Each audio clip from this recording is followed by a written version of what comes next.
안녕하세요.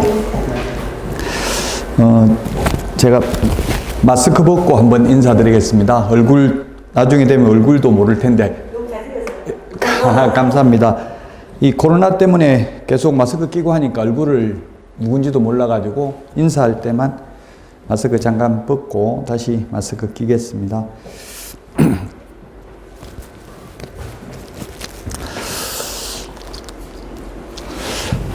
제가 맡은 과목은 공인중개사 법령 및 중개 실무입니다.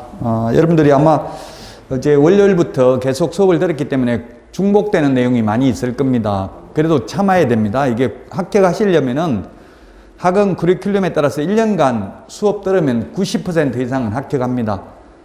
우리 민주주의, 자본주의에서 100%라는 건 있을 수 없죠. 뭘 하더라도 100%는 안 되겠지만 수업만 다 들으면 거의 합격을 합니다. 근데 이게 쉽지가 않습니다. 처음 맘먹었을 때는 열심히 하려고 맘먹었다가도 중간에 마음이 변하고 처음 마음 같지 않습니다. 그래서 처음 시작할 때가 가장 멋지고요. 그걸 끝까지 유지하는 게 이제 시험 합격의 관건입니다. 저는 이게 밴드도 운영하고 있고 유튜브 채널도 운영을 하고 있습니다. 질문 같은 거 있으면 하시면 답변 드리도록 하겠습니다. 자, 그럼 간략하게 제 소개를 하자면 저는 지금 현재 이 공인모 공인중개사법 강의하고 있고요. 당국대학교 정책경영대학원 석사과정에서 강의하고 있고 국제사이버대 부동산학과에서 지금 현재 강의하고 있습니다. 그리고 제가 한국공인중개사협회 그리고 지금 주된 데가 동국대학교에서 합격하신 분들 공인중개사 실무교육도 하고 있습니다. 자, 그러면 이제 공인중개사 시험을 지금 1회부터 33회까지 34번 시험을 실시했습니다. 34번을 한 게 지금 여기 다 적어 놓지는 않고요. 몇 가지만 적어 놨습니다. 34개를 다 적기는 33번이라고요? 예, 34번 봤습니다. 왜 그러냐면 여기 15회 때 추가 시험을 봤기 때문에 15회 시험에 추가 시험을 봤기 때문에 34번 시험을 실시했습니다. 예.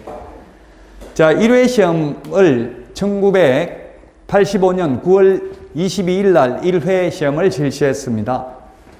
저는 1회 시험 볼 때 더 기억이 나는데요. 복덕방에 있는 할아버지들, 주로 그때는 연세 많으신 분들이었어요. 제가 그때 지금 뭘 했는지 기억은 정확하게 안 나는데 어쨌든 부동산 지나가다 보니까 그 연세 드신 어르신들이 책 들고 막 공부하는 거 엄청나게 많이 봤습니다. 그래서 그 책을 보니까 한자로 되어 있었고요. 또 제가 복덕방 옛날에 부동산에서 인상 깊게 본 건 전부 다 이 한자로 적더라고요. 금액을. 그래서 야, 이거 공부 많이 해야 되는구나. 멋있어 보이더라고요. 예, 근데 어쨌든 그때는 6만 명이나 합격했습니다. 이때까지 합격 인원 중에서 1회 때가 가장 많이 합격했습니다. 왜냐하면 기존에 하고 있던 분들을 합격시키기 위해서 문제를 쉽게 출제를 했습니다. 한자만 읽을 수 있으면 그때는 거의 합격을 했어요. 쉽게 말하면 우리 옛날에 중고등학교 다닐 때 윤리시험 좋은 말 적으면 거의 합격을 했다고 1회 때는. 그래서 너무 이제 기득권을 보호하기 위해서 왜냐하면 지금부터 시험을 실시하고 무조건 기존에 하던 분들도 자격증을 취득하게 하면은 반발이 심하겠죠. 그래서 기득권을 가지고 있던 분들, 옛날에 하던 분들은 그대로 자격증 없이 할 수 있도록 허용을 하면서 이제 새로 할 사람만 자격증을 취득하도록 했습니다. 이게 직접적인 시험에 나오진 않지만 그래도 여러분들이 역사적 배경을 좀 이해하고 공부를 하는 게 바람직하기 때문에 말씀을 드리는 겁니다. 자, 그리고 2회부터 이제 합격 인원을 2회부터 9회 때까지는 2년에 3,000명 정도밖에 안 뽑았습니다. 1회 때 너무 많이 뽑아가지고요. 그래가지고 5회 때부터는 5회, 7회, 8회, 9회, 10회 5번은 2년에 한 번씩 시험을 봤습니다. 저는 8회 때부터 시험을 봤습니다. 8회가 1995년도에 시험을 실시했고요. 8회 때부터 시험을 실시했고 저는 10회 때 합격했는데요. 제가 합격한 거는 여기 적어놨습니다. 1999년 4월 25일 저는 9회 때 10회 때 한 번 합격을 하고요. 그 다음에 14회 때 한 번 합격하고 2번 합격을 했습니다. 근데 제가 자꾸 건의를 해가지고 시험 봤는데 또 시험 봐도 되냐 이런 걸 질의를 많이 했더니만 이제는 한번 합격한 사람은 아예 원서 접수 자체가 안 됩니다. 전산으로 막아놨습니다. 그래서 지금은 제가 시험을 응시하진 않는데 저는 시험을 15번 넘게 응시해 봤습니다. 수험생들의 입장에서 제가 강의를 하기 위해서 실제 시험장에서 본 문제는 잊을 수 없더라고요. 그래서 여러분들도 꼭 2차까지 시험을 다 봐야 됩니다. 자, 그래서 2회부터 9회 때까지는 2년에 3,000명 정도밖에 선발을 안 했는데 갑자기 9회, 10회 때 약 15,000명 정도 선발을 했습니다. 지금까지도 그 기조가 유지되고 있는데요. 이 10회 때가 1999년도 IMF 극복 차원에서 김대중 정부입니다. 이때 이게 자격증을 취득하면 실업자가 아닙니다. 실업자는 자발적 실업, 비자발적 실업이 있습니다. 자격증만 따면 어떻게든지 취직을 하든 개업하든 할 수 있거든요. 그래서 실업자가 아니라고. 일하기 싫어서 일 안 하는 사람은 실업자 아니죠? 일을 하고 싶은데도 못하는 게 실업자니까요. 자, 그래서 실업자 구제 차원에서 IMF를 맞이해서 이제 1년에 이때부터 이제 10회 때부터 지금까지 1년에 한 번씩 계속 시험 보고 있습니다. 자, 그래서 10회 때부터는 약 15,000명 정도 선발을 했고요. 이제 획기적이죠. 10배 정도 늘어났습니다. 9회까지 대비해서. 그래서 저는 지금 10회 때부터 강의를 했습니다. 그전에는 2년에 한 번씩 시험을 보니까 강사들이, 유능한 강사들이 거의 강의를 안 했어요. 왜냐하면 1년은 놀아야 되니까. 이제 10회 때부터 해마다 강의를 하니까 저도 이제 여기서부터 전업 강사를 했습니다. 자격증 취득하고 10회 때부터 강의를 시작해서 지금 25년째 이제 올해 강의를 하고 있습니다. 자, 그러다가 아까도 말씀드렸지만 15회 때 어렵게 시험을 출제해가지고 추가 시험을 한 번 더 봤습니다. 그래서 이제는 너무 어렵게 시험 출제할 수가 없습니다. 걱정 안 하셔도 됩니다. 이렇게 너무 어렵게 출제하면 또 데모하고 이러면 한 번 더 시험을 봐야 되니까요. 그 요즘은 옛날에 제가 10회 때 볼 때는 그 전에 8회 때 볼 때는 시험 문제 아예 공개가 안 됐습니다. 문제 공개가. 김대중 정부 때부터 이제 문제를 공개하게 됐습니다. 지금은 시험지까지 나올 수 있습니다. 시험 보고. 옛날에는 시험 보고도 이의신청도 못 했습니다. 뭐 문제가 뭔지까지 나올 수 없으니까 이의신청 자체도 없었죠. 근데 요즘 문제가 공개되고 이의신청이 가능하기 때문에 논란의 여지가 없도록 시험을 출제하고 있습니다. 자, 32회 마지막 시험입니다. 33회 시험은 봤지만 아직 발표 안 했기 때문에 몇 명 합격했는지 모르잖아요. 32회 때 26,915명 합격했습니다. 아마 33회도 저는 추정컨대 2만 명은 넘을 것으로 추정됩니다. 그는 이제 아직 합격자 발표가 안 됐기 때문에 단정적으로 말할 수는 없습니다만은.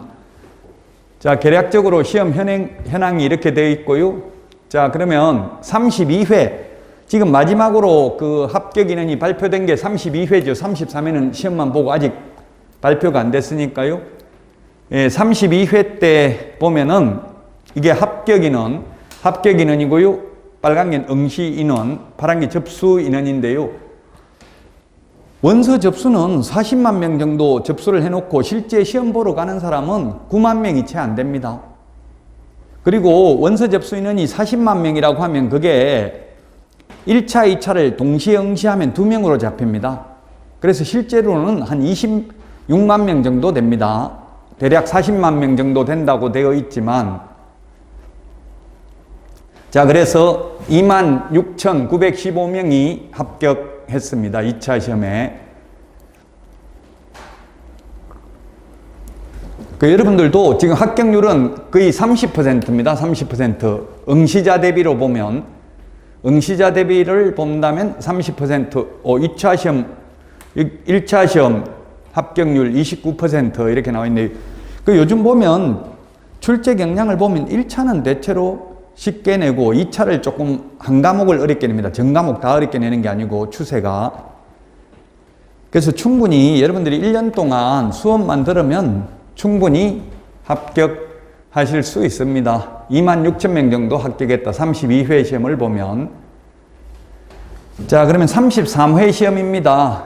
33회를 보면 32회, 33회인데요. 접수 인원은 거의 40만 명에 육박합니다. 별 차이가 없습니다. 작년 시험이나 올해 시험이나 별 차이가 없다. 조금 줄어들었습니다.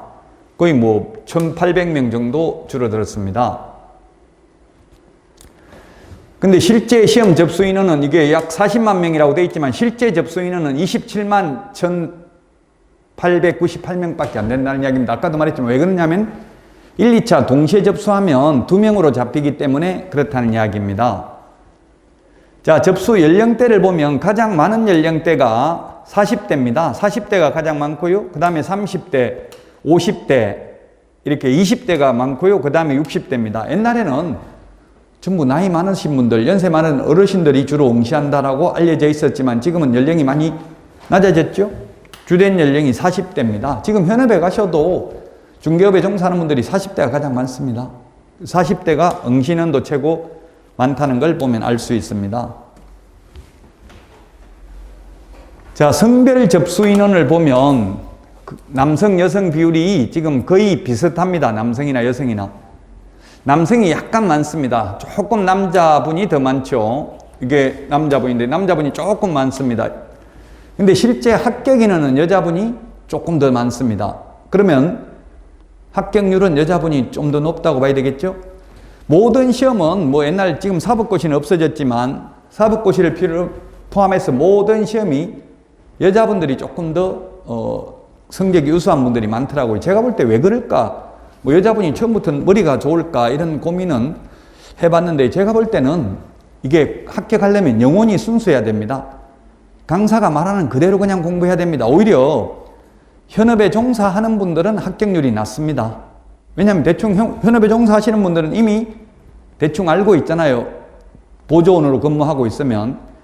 이 공인중개사법은 대충 알면 대충 다 틀립니다. 정확하게 알든지 아예 모르든지 둘 중에 하나가 더 유리하다는 이야기입니다. 그래서 성별 비율은 비슷한데 대체로 그런데 학원에서 수강하시는 분들 비율을 보면 여성분들이 더 많습니다. 전체 접수 인원은 남자분이 조금 더 많고요. 그 남자분들은 직장 다니면서 실제 공부할 시간이 부족하기 때문에 조금 더 합격률은 낮지 않나 하는 생각은 듭니다. 자, 제 유튜브 채널에 이게 제가 설문조사를 해봤습니다. 무슨 과목이 어려웠냐? 설문조사를 하니까 올해는 민법이 더 어려웠다고 나와 있습니다. 수험생들한테 한 질문입니다. 그래서 이게 뭐 100% 정확하다고 볼 수는 없지만 그래도 어느 정도 통계니까 제가 수험생의 입장에서 생각을 해야 되니까요. 그러면 내년 시험은 반대로 될 가능성이 있습니다. 올해 민법이 좀 더 어려웠다면 내년에는 오히려 민법이 더 쉬울 수도 있다고요. 지금 올해 지금 수능시험, 어제 수능시험 봤잖아요. 수능도 수학이 관건이라 하더라고요. 올해 수학이 어려우면 내년엔 수학 쉽다는 이야기입니다. 항상 반대로 됩니다. 통계를 보면. 올해 민법이 어려웠다고 내년에 또 어렵다고 단정할 수는 없습니다. 오히려 역발상을 해야 된다고요. 항상 해마다 반대로 되는 경향이 있습니다. 자, 2차 과목인데요.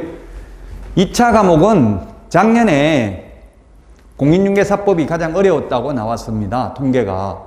그 올해는 지금 작년에는 공법이 가장 쉽다고 나왔더라고. 제가 설문조사를 하니까. 그 올해는 공법이 가장 어려웠다고 설문이 나왔습니다. 제가 뭐 이 공법 교수님하고 같이 그 해설 강의, 올해 기출문제 해설 강의를 했는데요. 거의 한 15문제 정도가 안 배운 게 나왔다더라고요. 안 배우고 우리 책에는 없지만 법조문에는 있는 거예요. 그래서 여러분들은 그 가급적이면 법조문을 자꾸 찾아보려고 노력을 해야 돼요. 공법은 이의신청은 거의 잘 안 됩니다. 왜냐하면 법조문에 다 있으니까. 우리 책에는 없지만 법조문에는 있다는 이야기입니다. 우리 책에 그 공법의 6개 법률을 다 적어 놓을 수는 없거든요. 워낙 양이 방대하기 때문에. 그래서 올해는 어쨌든 공법이 가장 어려웠다. 2차 과목 당락을 결정하는 게 공법이었다. 이게 과락 나와가지고 떨어진 분이 많다는 이야기입니다. 지금 그 다음에 세법이 어려웠다고 나와 있습니다. 세법도 강의하는 선생님들도 세법 힘들다 하더라고요. 세법도 어렵게 내면 엄청나게 어렵게 낼 수 있어요. 이게 세무사 시험도 있죠. 예, 그래서 세무사, 공인회계사 시험도 있기 때문에 세법도 어렵게 출제됐고요. 등기법은 등기법이 최고 쉽다고는 돼 있네요. 공인중개사법이 4%. 이게 정확한 통계일 수는 없습니다. 지금 109명밖에 투표를 안 했어요, 사실은. 그래서 이게 표본에 오차가 있을 수 있기는 합니다만은, 그러나 대체적으로 이게 뭐 수험생들의 생각이니까 여러분들도 참고를 하시면 됩니다. 그럼 올해 이게 공법만 너무 목숨 걸고 할 필요는 없다는 이야기입니다. 지금은 만약에 1, 2차 같이 하시는 분들이라면 1차 위주로 해야 돼요. 11월 달, 12월은. 왜냐하면 1차는 주로 생각을 하면서 암기해야 되고, 1차 과목도 절반은 암기해야 되고 절반은 이해를 해야 됩니다. 근데 2차 과목은 거의 80% 이상이 암기 과목입니다. 사실 암기해야 되는 내용이 많다는 이야기입니다. 암기하는 것은 휘발성이 강하죠. 금방 암기했다가 돌아서면 이제 먹습니다. 그래서 제가 지금 암기해야 될 자료가 제가 2장 있습니다. 2장만 암기하면 80점 받을 수 있는 암기 자료가 있는데, 지금 오늘 안 드린다고요. 오늘 처음부터 주니까 뭐 이걸 다 암기해야 되냐고 깜짝 놀래더라고요. 시험 볼 때까지 암기하면 된다고. 1년이잖아요. 1년 시간이 있기 때문에 충분히 암기할 수 있습니다. 자, 그래서 누구든지 이 시험 과목 중에서 모든 과목을 다 잘하는 분은 없습니다. 한 과목이라도 어려운 과목이 있다는 이야기입니다. 그러면 어려운 과목에 집착을 할 필요는 없습니다. 집중을 해가지고 안 되면 그 부분은 포기를 해야 되죠. 예를 들면 부동산 학개론 계산하는 문제가 한 6문제에서 10문제 정도 나옵니다. 근데 수학적 기초가 전혀 안 된 분들은 계산하는 거 굉장히 어려울 수 있어요. 지금 1년 동안 수학적 기초를 배워가지고 부동산 학개론 계산하는 거 다 풀기 쉽지 않습니다. 그걸 포기해도 충분히 과락은 면할 수 있고요. 그러면 민법이 더 자신 있으면 민법에서 더 고득점을 하면 되겠죠. 내가 부족한 부분은 거기에 계속 아무리 해도 안 되는 경우는 안 됩니다. 사실 노력해도 안 되는 부분이 있으면 그거는 불가능하다는 이야기입니다. 어쨌든 난이도는 이렇게 출제가 됐고요. 내년에는 제가 볼 때는 공법이 최고 쉬울 가능성이 높다. 가능성이 높은 거지 절대적인 건 아닙니다. 어쨌든 제가 25년 강의하면서 느낀 점은 해마다 반대로 출제된다. 올해 나왔던 거하고 반대로 내년에는 출제된다는 이야기입니다. 자, 그러면 여러분들이 많이 들었겠지만 그래도 지금 오늘은 오리엔테이션이니까 전체적으로 계략적 내용을 보도록 하겠습니다. 시험은 매년 10월 마지막 토요일 날 보는 것으로 예정되어 있습니다. 해마다 지금 10회 때부터 10회 보고 나서 그 다음에 11회 때부터 계속 매년 봤다고 했죠? 5회, 7회, 8, 9, 10회는 2년에 한 번씩 봤고요. 그래서 지금 옛날에는 시험이 만 20세 이상인 대한민국 국민만 볼 수 있다 이렇게 돼 있었어요. 옛날에. 그러니까 만 20세 그 시험 날짜에 따라서 만 20세 나이가 달라질 수 있잖아요. 그럼 계속 국토부 이전하는 거예요. 시험 언제 보냐. 그럼 예측된 삶을 살 수 없잖아요. 괜히 미성년자가 공부했다가 시험 응시 못할 수도 있잖아요. 그래가지고 이제 예측된 삶을 살 수 있도록 매년 10월, 이게 법조문에 있는 건 아닙니다. 국토부 내부 지침으로 이렇게 정해놨습니다. 그래서 매년 10월 마지막 주 토요일 날 시험을 보는 걸로 되어 있습니다. 제가 시험 볼 때는 옛날에는 10회 때는 저는 일요일 날 시험 봤습니다. 그리고 저는 4월 25일 날 자격증 취득했습니다.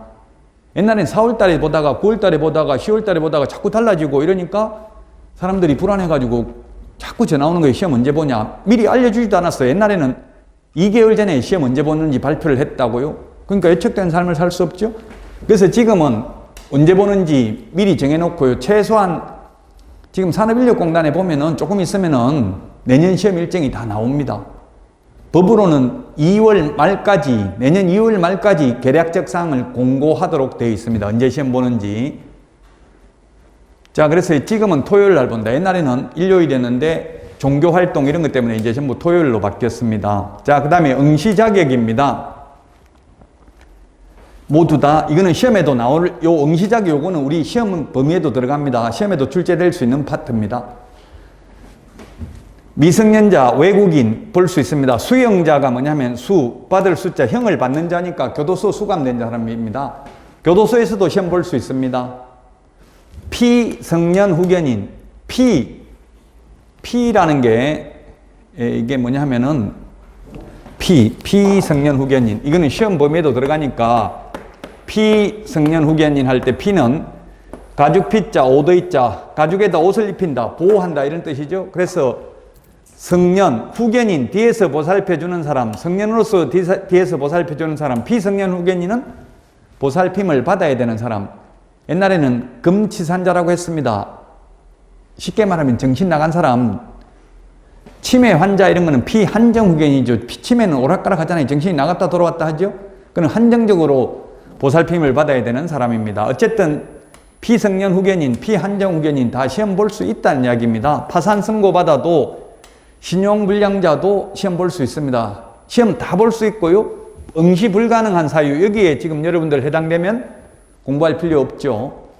뭐냐면 자격 취소되고 3년 미경과자, 공인중개사 자격증을 땄다가 취소되고 3년 미경과자는 시험 볼 수 없습니다. 요거는 우리 시험 범위에도 들어가는데요. 이 3년 대신에 5년 이렇게 나올 수 있다는 이야기입니다. 3년 미경과자입니다. 제가 왜 2년이 아니고 4년이 아니고 5년으로 시험에 나온다고 했냐면은 부정행위 하면 5년이거든요. 그러니까 헷갈리잖아요. 이거 5년, 3년을 바꿔가지고 시험에 낸다고요. 부정행위 하면 무효 처분일로부터 5년입니다. 제가 이것도 건의 많이 했어요. 어제 수능시험을 봤는데 수능시험은 부정행위 하면 1년간 시험 못 봅니다. 그래서 제가 수능은 1년인데 우리는 왜 5년이냐, 형평성에 어긋난다, 우리도 1년으로 바꿔달라, 이렇게 건의를 했더니만 어르신 너무 심려치 마십시오. 부정행위 적발된 사람 거의 없습니다 이러더라고. 수능은 부정행위 적발을 심하게 하는데 우리는 그렇게 심하게 하지는 않습니다. 만약에 연세 드신 분들이 시험을 보면 감독관들은 주로 공무원들, 그 다음에 선생님들, 그리고 지하철 공사에 근무하는 분들, 제 친구도 감독관으로 들어갔더라고요. 그런 분들이 감독을 하는데 그렇게 심하게 하지는 않는다 하더라고요. 감독관은 보통 2명 들어옵니다. 여자분 1분, 남자분 1분 이렇게 보통 주로 들어옵니다. 그 2명이 들어와가지고 한 분은 뭐냐면 한 30분 동안 돌아다니면서 응시표에 이름 제대로 적었는지, 그 다음에 그 확인하고 얼굴하고 사진하고 그 주민등록증에 있는 얼굴하고 그 다음에 실제 얼굴하고 대조해보고 맞는지 도장 찍어줍니다. 그리고 옛날에는 A형, B형이라고 시험지가 달랐는데 올해부터는 시험지 똑같습니다. A형, B형 구분 없습니다 이제. 왜냐하면 B형을 받는 분들이 훨씬 더 불리했거든요.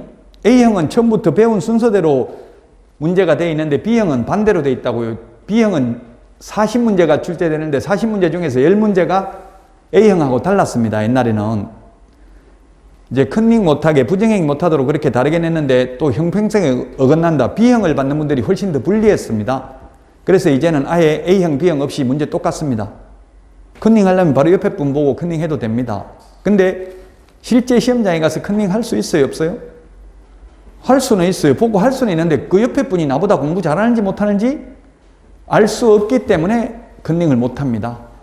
괜히 옆에 거 보고 했다가 오히려 더 떨어질 수도 있으니까요. 그리고 제가 시험을 15번 보면서 같이 학원에 공부하신 분들하고 같이 원서 접수를 했는데요. 옛날에는 그 방문 접수를 했습니다. 방문 접수하니까 같은 분들 같은 교실에 들어갔어요.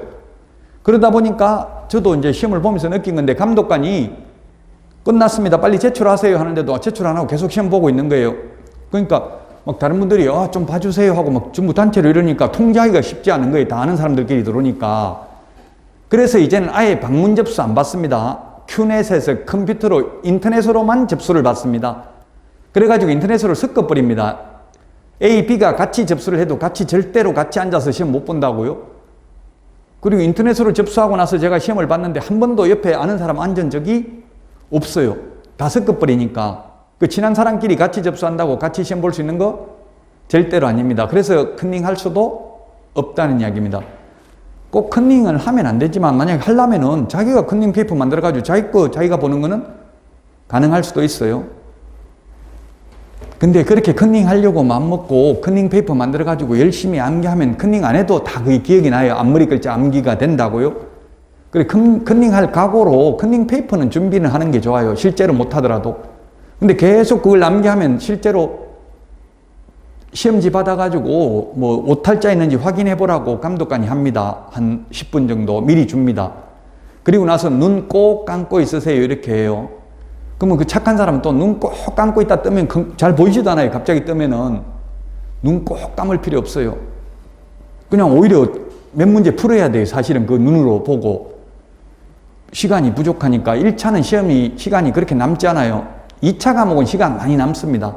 30분 이상 남아요. 2차는. 왜냐하면 2차는 단순히 암기니까 이거 뭐 생각한다고 답이 나오는 게 아니기 때문에 그렇죠. 아까 5년, 3년 이거 생각한다고 바뀝니까? 이게 5년, 3년이. 암기 안 돼 있으면 틀리는 거고. 숫자는 암기를 해야 됩니다. 숫자가 시험에 많이 나옵니다. 2차 과목은. 그러니까 2차는 시험이 시간이 많이 남는데 1차는 시간이 빠듯하다, 딱 맞다. 그래서 미리 시험지 받아가지고 좀 푸는 것도 나쁘지는 않다는 이야기입니다.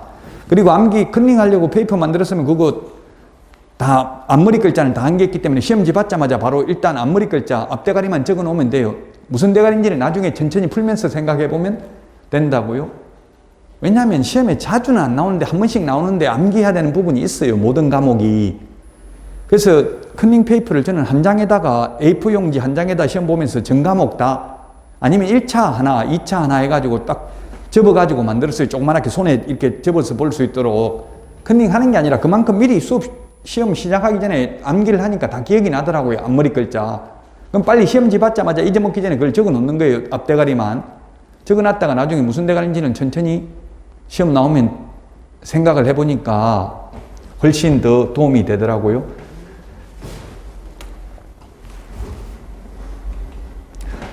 자, 뭐 다 잘 아시겠지만 오늘은 계략적인 상 오리엔테이션이니까 시험 과목입니다. 1차 두 과목 봅니다. 감정평가를 포함하고요. 부동산학개론은 민법 모든 게 다 출제되는 게 아니라 항상 공법도 마찬가지고 전부 다 부동산 중개와 관련되는 파트만 출제됩니다. 그래서 민법도 103조부터 766조까지 출제됩니다. 민법이 1000조가 넘잖아요. 1000조가 넘지만 조문이 다 나오는 게 아니라 103조부터 766조까지 부동산 중개와 관련되는 규정이고요. 민사특별법도 중개와 관련되는 거니까 부동산 실권리자 미기등기에 관한 법률, 주택임대차, 상가임대차 보호법, 집합건물 소유 및 관리에 관한 법률, 가등기 담보 등에 관한 법률, 이 5개 법률에서 6문제 출제됩니다. 시험은 9시까지 입실입니다. 9시까지 입실이고 9시 30분부터 시험 시작합니다. 그래서 11시 10분까지 원래 1분에 한 문제 해가지고 40분 줬습니다. 옛날에 제가 시험 볼 때는. 근데 이제 수험생들이 시간이 부족하다 항의가 많이 들어가고 민원이 되니까 이제 10분을 연장해 줬습니다. 그래서 한 과목 50분 해가지고 100분 동안 시험 봅니다. 1차.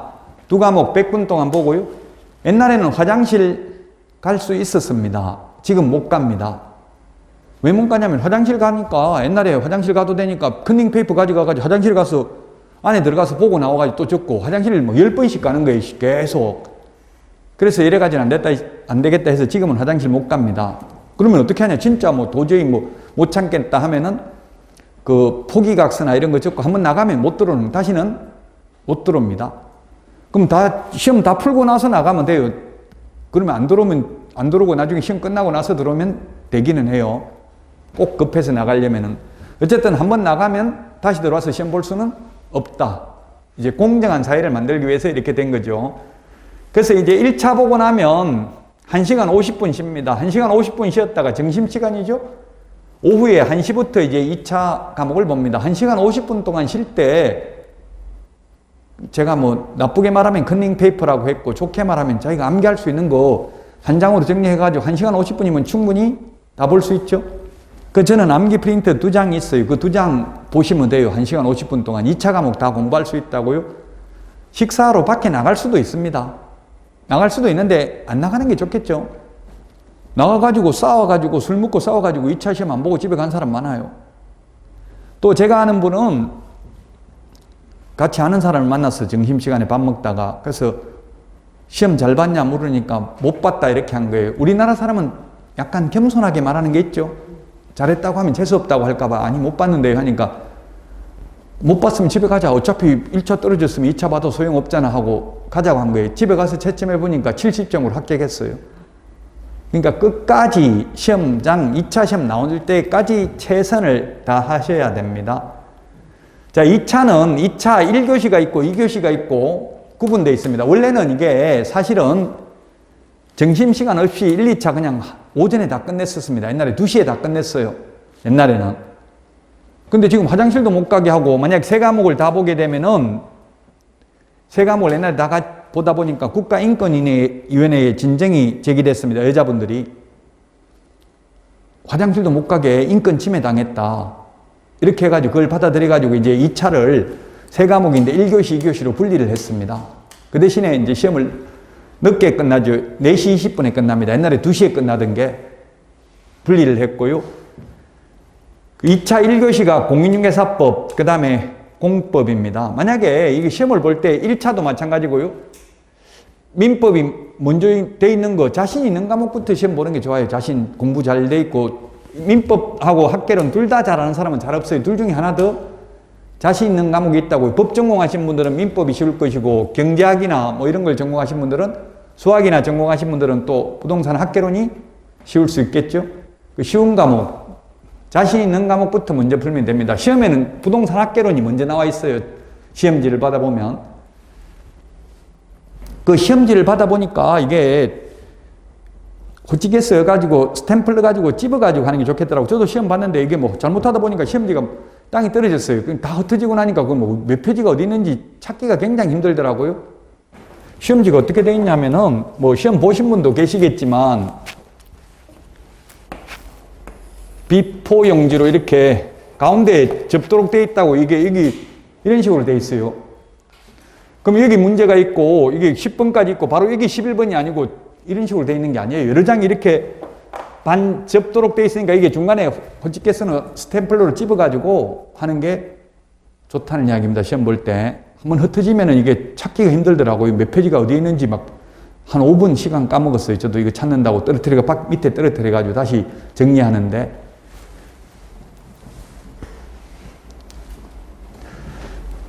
자, 그래서 두 과목을 보고 나서 또 50분 쉬었다가 마지막으로 이제 부동산 공시에 관한 법령. 공시라는 게 뭐냐면 공개 표시입니다. 공개 표시. 공법이라는 거는 공법은 뭡니까? 공법. 그냥 공법이라는 말 그 자체는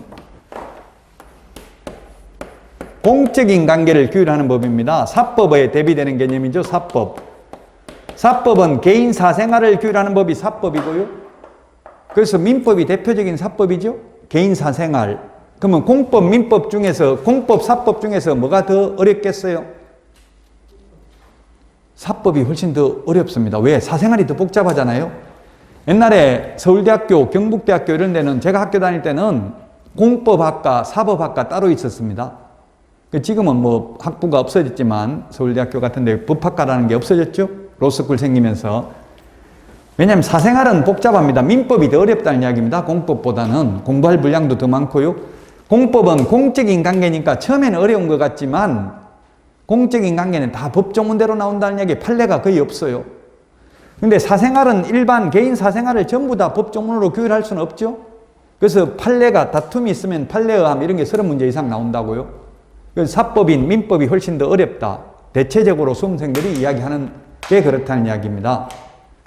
공적인 관계, 예를 들면 공적인 관계는 뭐냐면 내 땅에 내가 집을 지어도 내 맘대로 집 지을 수가 없고 건폐율, 용적률이라는 게 적용받아가지고 청수 제한도 있고요.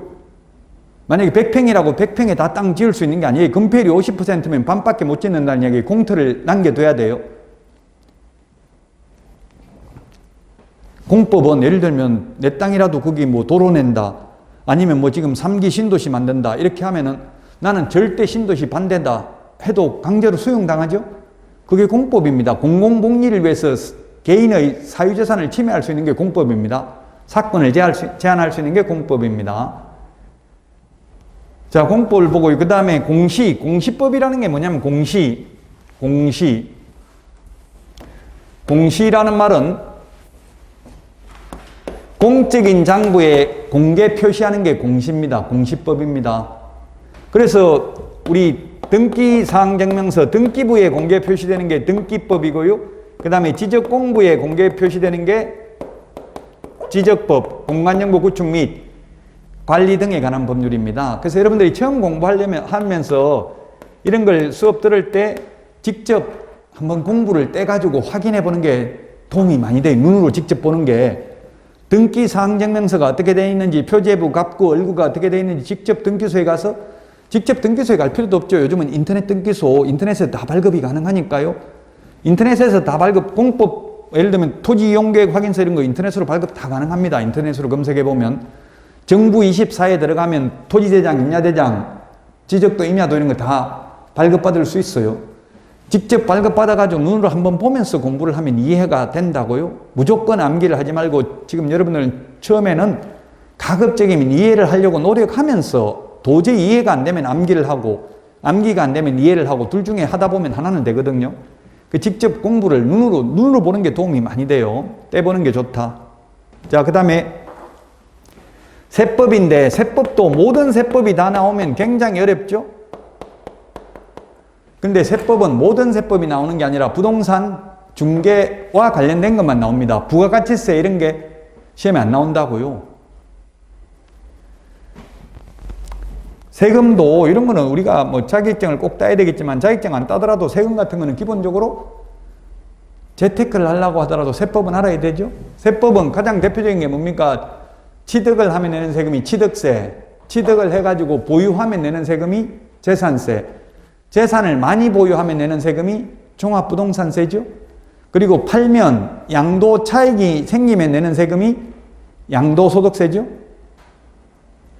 네, 요게 시험 범위입니다. 시험 범위는. 그 다음에 이제 뭐 취득세 낼 때 지방교육세, 농어촌 특별세 이런 것도 추가로 더 내야 되니까 그런 것도 조금 시험에 나올 수가 있습니다. 그 주된 내용은 거의 취득세, 재산세, 종합부동산세, 양도소득세. 그 중에서도 뭐가 많이 나오겠어요? 거래세, 우리 중개와 관련되는 거. 중개는 뭡니까? 사고 팔 때 내는 세금이 중개죠? 그 살 때 내는 세금이 취득세, 팔 때 내는 세금이 양도소득세. 이 두 개가 많이 나온다고요. 재산세는 까지는 설명 안 해줘도 돼요. 우리 개업공개사가 확인 설명할 때 재산세 1년에 얼마 내야 됩니다. 이것까지 설명할 필요 없어요.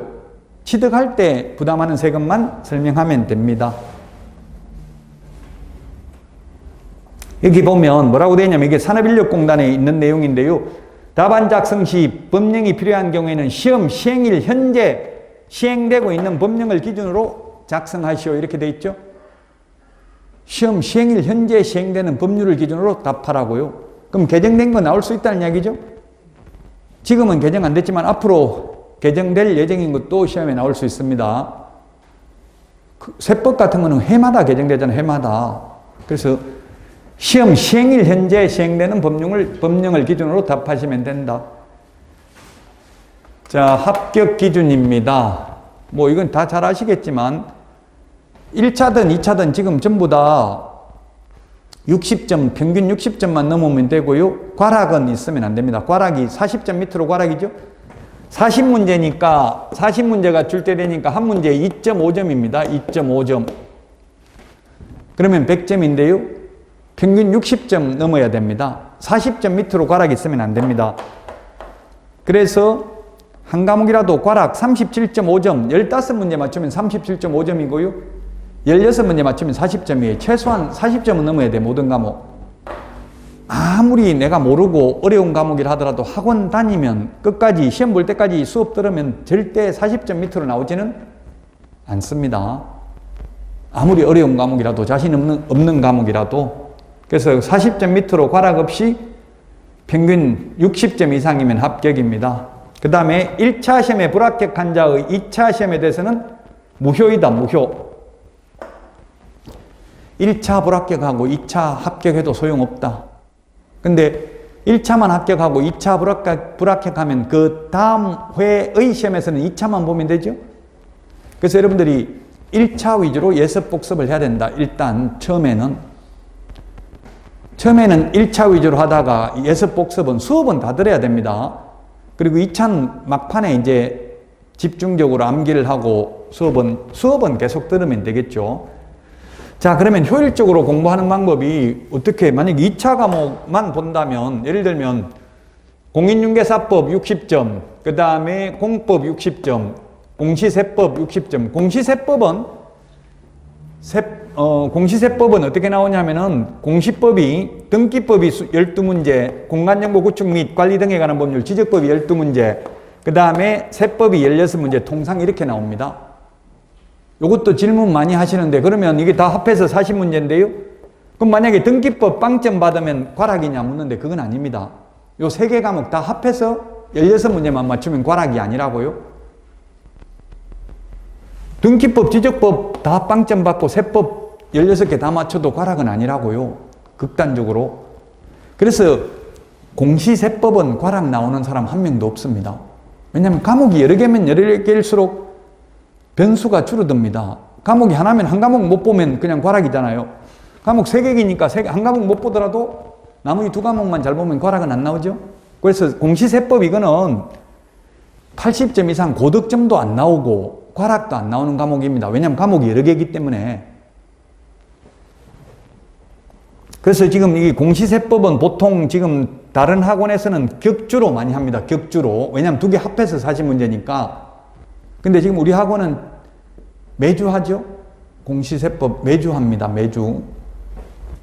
이거 합해서 16문제만 맞추면 과락은 아니다. 자, 그러면 뭐 이렇게 여러 가지 케이스가 있을 겁니다. 만약에 이렇게 해서 합격하는 케이스가 있고요. 그 다음에 공인중개사법 90점, 90점이 아니고 100점. 공인중개사법 100점, 나머지 40점이라도 합격입니다. 평균 60점이잖아요. 그 다음에 80점 받고, 그 다음에 45점이라도 합격이죠? 이러면 20점 합격이 맞나요? 20 안 되네. 이렇게 하면 합격 안 되고 50점은 받아야 되네. 50점. 이렇게 하면 합격이죠? 평균 60점이니까. 그래서 저는 개인적으로 이걸 권장해 드립니다. 이 똑같이 60점 받으면 좋은데 쉽지가 않아요. 잘하는 과목이 있고 못하는 과목이 있다는 얘기예요. 결론은 지금 그래서 제가 맡은 과목 이게 공인중개사법인데 이게 전략 과목입니다. 전략 과목. 아까 제가 당락이 공법에 달려 있다고 했는데 사실은 공인중개사법에 달려 있어요. 공인중개사법을 80점 이상 받으면 2차는 거의 합격입니다. 수업을 다 듣는다는 전제하에서 공법도 절대 과락은 안 나오거든요. 수업을 계속 들었으면. 그럼 수업 들으면 50점은 나온다는 이야기입니다. 50점. 그래서 실제로 이렇게 받으려면 목표는 어떻게 해야 되겠어요? 목표는 공인중개사법은 한 90점, 공법이나 그 다음에 공시세법은 목표는 한 70점, 목표 한 20점 높게 잡아야 되죠, 목표는. 목표를 딱 50점 잡으면 50점 안 나와요. 이게 만약에 예를 들어서 공법을 40점만 받겠다 하면 그 40점 안 나올 가능성이 많다는 이야기. 목표보다 낮을 가능성이 많잖아요. 목표는 좀 더 높게 잡고 최종적으로는 이런 케이스가 합격할 확률이 가장 높다고. 즉 공인중개사법을 최소한 이렇게 목표로 잡으면 90점 잡으면 70점 나올 수도 있거든요. 어쨌든 효율적으로 어디다 시간을 투자해야 되는지, 공인중개사법에 그렇다고 제 과목에 시간을 많이 투자하라는 거 아닙니다. 많이 투자 안 하고 다른 과목만큼 하면 공인중개사법이 최고 쉽습니다. 쉬운 과목을 고득점 해야 된다는 이야기입니다. 어려운 과목을 고득점 하려고 생각하지 마시고요.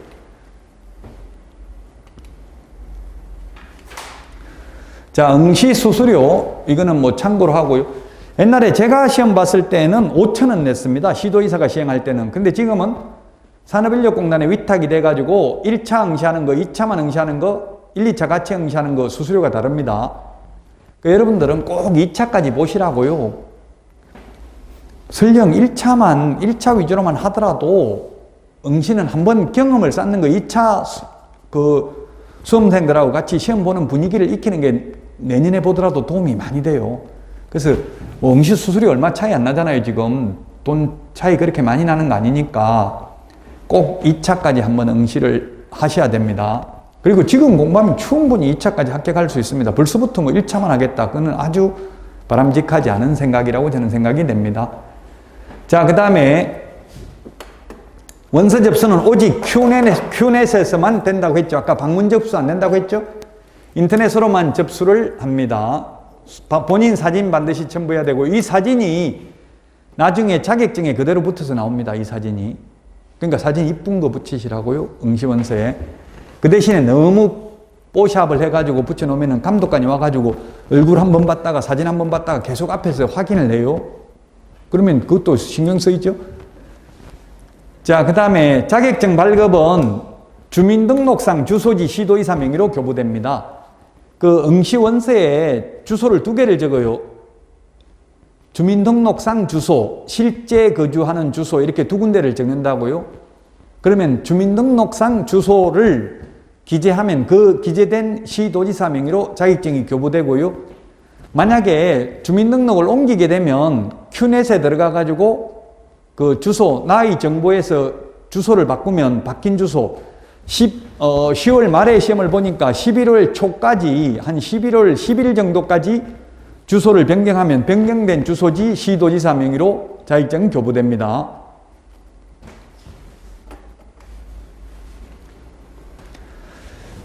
지금 우리 학원이 11월 14일부터 개강을 해서 강의를 하고 있습니다. 커리큘럼 우리 학원 지금 시간표입니다. 요일 여러분들이 저는 지금 금요일 하고 있고요. 세법은 토요일 날 실시를 합니다. 다 아시는 내용이고요. 자, 그러면 1년간 커리큘럼을 보면 이제 11월, 12월 기초 입문을 하고요. 1, 2월에 기본 이론, 3, 4월에 고급 이론인데 기본서하고 이제 빈출 지문집을 1월 달부터 기출 문제가 중요하다는 이야기입니다. 나중에 이제 다시 공인중개사법 할 때 말씀을 드리겠습니다. 그리고 5, 6월에는 핵심 요약, 7, 8월 문제풀이, 9월 달에는 100선, 시험에 나오는 100문제 특강을 하고요. 그 다음에 10월 달에는 모의고사를 4회분, 동형 모의고사, 실제 시험하고 똑같은 모의고사 형태로 하고요. 그 다음에 이제 민법 판례 특강, 기출 특강, 개선문제 특강 이런 것들도 실시를 합니다. 중간에 3월 달부터. 자, 우리 기본서 여러분들 가지고 계시죠? 이거 기본서 지금 출간됐습니다. 이 기본서 가지고 이번 달에 강의, 이번 달, 다음 달까지 지금 오리엔테이션을 하니까 이제 남은 게 6주입니다. 6주 동안 이 기본서를 가지고 기초 이론 강의를 하도록 하겠습니다. 자, 여기까지 공인중개사 제도의 전체적인 계략적 사항을 말씀드렸고요. 쉬었다가 공인중개사법에 대해서 말씀드리도록 하겠습니다.